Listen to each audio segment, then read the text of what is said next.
तुम्हाला पण कधी प्रश्न पडलाय का मासिक पाळी थांबल्यावर आपल्या शरीरासोबत काय काय होतं ते? महिलांची मासिक पाळी थांबते त्याला मेनोपॉज असे म्हटलं जातं. हे एका रात्रीत होत नाही बरे का, याचे 3 मोठे टप्पे आहेत. याची लक्षणं सुद्धा वेगवेगळी असू शकतात. चला तर जाणून घेऊया आपण सोप्या भाषेमध्ये. पहिला टप्पा म्हणजे प्री मेनोपॉज, म्हणजेच पाळी पूर्णपणे बंद होण्याच्या 4-5 वर्ष आधी. यामध्ये पाळी आपली अनियंत्रित, कधी कधी पाळी लवकर येते तर कधी 2-3 महिने येतच नाही, कधी कधी अंगावर जास्त जाऊ शकते तर कधी अगदी. याचा दुसरा टप्पा म्हणजे मेनोपॉज. मेनोपॉज ओळखायचा बरं कसं?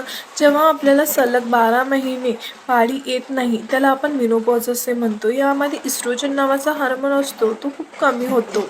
त्यामुळे आपल्या शरीरातून उष्णतेच्या वाफा निघणं, रात्री प्रचंड घाम येणं, चिडचिड होणं, मूड स्विंग्स होणं ही आपल्याला लक्षणे काही दिसू शकतात. तिसरा टप्पा म्हणजे पोस्ट मेनोपॉज. पोस्ट मेनोपॉज म्हणजे पाळी गेल्यानंतरची पुढची काही वर्ष. याच्यामध्ये आपली हाडे कमकुवत होतात, सांधे दुखू लागतात, आपली त्वचा कोरडी होते आणि कधी कधी वजनही वाढू शकतं. मग यावर उपाय करायचा तरी काय? आहारामध्ये कॅल्शियमयुक्त आहार घ्यायचा. आपल्या शरीरामध्ये व्हिटॅमिन डी ची पातळी किती आहे हे आपण जाणून घ्यायला पाहिजे.